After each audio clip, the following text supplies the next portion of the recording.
good morning. Nandito po ako ngayon sa Carriedo. Magsisimba po. Muntik na akong hindi makapagsimba. Nag-blood sugar ako. Umabot ng 205. Yun pala, kapag tumaas pa lang sugar mo, yung mababa at saka mataas, pareho yung nararamdaman. Kaya nga, kaya nga huwag ko kayong mawawalan po ng stock sa bahay po ninyo. Ako hindi ako diabetic, kaya lang ang sa pagkain ko ito na po yung juice ba, yung mga Nasty, yung mga Nasty powder, yan, mga orange na powder na kinakanaw, mga mango juice. Tsaka yung apple pineapple na flavor, yun po doon ko nakuha yan kasi ilang linggo na umiinom ako kahit ng ganoon. Kasi sa sobrang init. Hindi naman ako nagsosoft drinks, yun lang. Kaya lang biglang tumaas. Kasi kaninang umaga, paggising ko, nanunuyo yung lalamunan ko, tsaka yung bibig ko nanunuyo. Yun pala tumaas ang sugar ko. Yun ang sintomas po ng ating blood sugar pag tumataas. Ganun din ang hypoglycemia tsaka hyperglycemia, tumataas talaga. Nandito po ako ngayon sa Carriedo. Itong dinadaanan ko ito.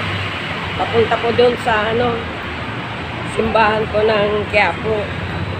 Kaya kayo po na may mga tumataas ang sugar po ninyo, mag-stock po kayo ng gamot. Gagaya sa akin, wala akong stock. Pero sabi sa akin ng doktor doon sa San Lazaro, tinatanong sa akin kung tumataas, kung diabetic ba. Sabi ko hindi, Dok. Kaya lang pag kumakain ako ng marami, tumataas siya.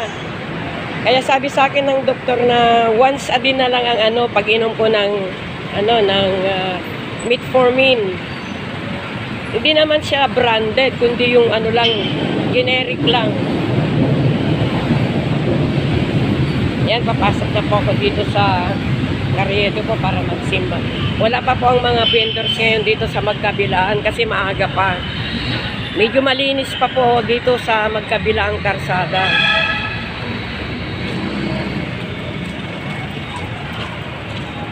Kaya nga, kung yung mga diabetic po dyan, mag-maintenance po kayo araw-araw. Kung ano yung sinabi sa inyo ng doktor na ilan ang iinumin nyo maghapon, inumin nyo lang po para hindi tumaas ang inyong mga sugar. Kaya nga sa akin kanina, nag-alala ako bakit tumaas ang sugar ko, hindi naman ako diabetic. 205 nung nag-blood test ako ng sugar.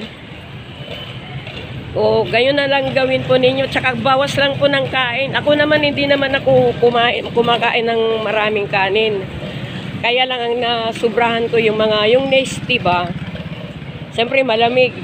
Tapos matamis. Yung isang sachet ng Nasty. Katumbas po yun ng 1 litro lang. 1 litrong tubig. Pero matamis pa. Dagdagan nyo lang yung tubig para wag masyadong matamis.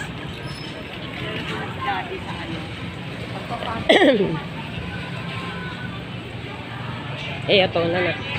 Pila na pala, Pila na palang papasok sa loob. Pero ako hindi napipila. Doon na lang ako sa labas. Kasi kung pipila ka pa, siyempre uupo ka sa loob eh. Ang haba ng pila ayan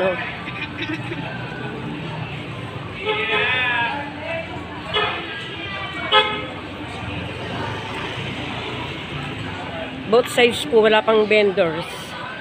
Mga pa lang po. Church goers parang pananda. Ayan po, pila po yan. Ayan po, papunta doon. Ayan po, ang pila po yan, papunta sa loob ng simbahan, makaupo. Sa akin, hindi na ako pipila. Dito na lang po ako sa labas. Ayan, double pang pila. Ayan. Ayan, tuloy pa tayo din tayo. Dapat tayo ha.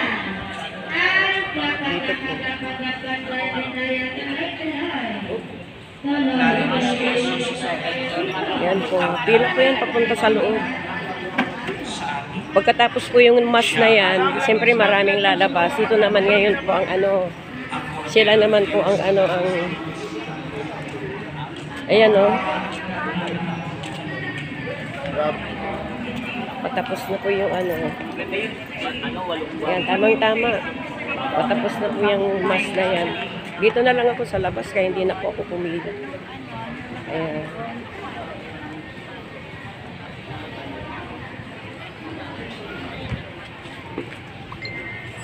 Para sa lahat ng tatanggap ng banal ng komunyon, sasagot po tayo ng amen pagkasabi ng pari o ng lay minister ng katawan ni Kristo at isubo agad sa bibig bago umalis sa harapan ng pari o lay minister. Sumunod po tayo.